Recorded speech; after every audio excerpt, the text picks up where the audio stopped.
Bismillahirrahmanirrahim. Assalamualaikum warahmatullahi wabarakatuh. Good morning guys, how are you today? Ibu harap semua baik-baik saja ya. Hari ini I would like to explain about the passive voice in simple present tense. Ibu akan menjelaskan tentang passive voice dalam bentuk simple present tense. Apa itu passive voice?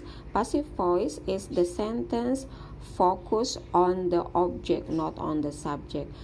Passive voice adalah suatu kalimat yang lebih fokus kepada objeknya. Objek itu yang dikenai perbuatan ya nak, lebih fokus kepada yang dikenai perbuatan daripada subjek atau orang yang melakukan perbuatan tersebut. Dalam bahasa Indonesia, passive voice itu adalah kalimat yang berawalan di ya, sementara active voice itu adalah kalimat yang berawalan me. Di sini ibu akan memberikan contoh. Tadi ibu sampaikan bahwa active voice itu adalah kalimat yang berawalan me ya. Ibu di sini akan memberikan contoh dalam bentuk simple present tense yang menggunakan verb 1. Ingat, simple present tense itu menggunakan verb 1, oke? Ibu akan memberikan contoh. She gives me money. Dia memberiku uang. Ibu sudah sampaikan tadi bahwa aktif itu adalah yang berawalan me ya. Dia memberiku uang. Jika dalam kalimat pasif, dia akan menjadi uang diberikan kepadaku olehnya. Uang diberikan ya. Ingat, passive voice itu adalah yang berawalan di dan lebih fokus kepada objek dari kalimat tersebut. Contoh yang lain lagi. I eat fried rice at the canteen. Saya makan nasi goreng di kantin. Oke, kalau dalam bentuk passive voice-nya, nasi goreng dimakan olehku. Ingat, tadi kalau aktifnya aku makan nasi goreng. Kalau dalam bentuk passive voice-nya, nasi goreng dimakan olehku. Oke. Pembahasan selanjutnya, how to change the active voice to passive voice. Bagaimana merubah kalimat aktif menjadi kalimat pasif. Oke. Langkah pertama, put the object in active voice into the subject in passive voice. Letakkan objek dalam kalimat aktif menjadi subjeknya. For example, di sini ibu akan memberikan kalimat aktif. The children eat the cake. Oke. Anak-anak itu memakan kuenya. Di sini the children is subject, it adalah kata kerjanya, verb.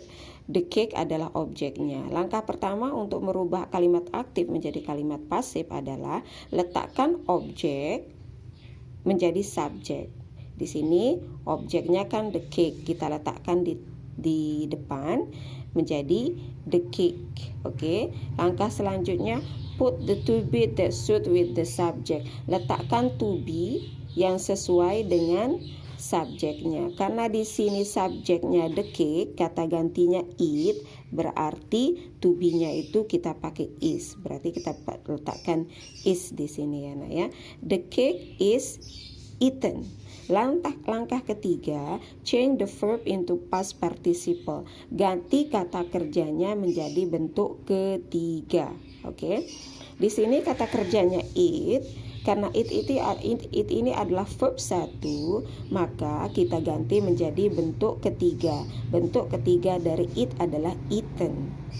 Jadi kalimatnya, the cake is eaten by the children. Kuenya dimakan oleh anak-anak. Oke. Jadi langkah pertama adalah letakkan objek dalam kalimat aktif menjadi subjek dalam kalimat pasif. Oke. Selanjutnya, letakkan to be yang sesuai dengan subjeknya. Karena ini subjeknya the cake, kata gantinya it, maka to be-nya is. Langkah selanjutnya adalah change the verb into past participle. Mengganti kata kerjanya menjadi bentuk ketiga. Karena bentuk ketiga dari it adalah eaten, maka kita menggunakan eaten. Kemudian dilanjutkan dengan kata by ya. Biasanya kalimat pasif itu digunakan ada kata by atau oleh. Oke. Terus apa saja yang kalimat atau kata kerja seperti apa saja yang bisa dirubah menjadi passive voice? Kata kerja yang bisa dirubah menjadi kalimat pasif adalah kata kerja transitif. Apa itu kata kerja transitif? Kata kerja yang langsung membutuhkan objek. Misalnya membeli, write menulis, watch menonton, make membuat. For example, I buy. Saya membeli. Ini masih membutuhkan objek di sini ya, Anak ya. Kalimat ini belum selesai, kita masih mikir membeli apa gitu. Jadi di sini buy ini adalah transitive verb yang masih membutuhkan objek. Misalnya I buy a new car. Saya membeli mobil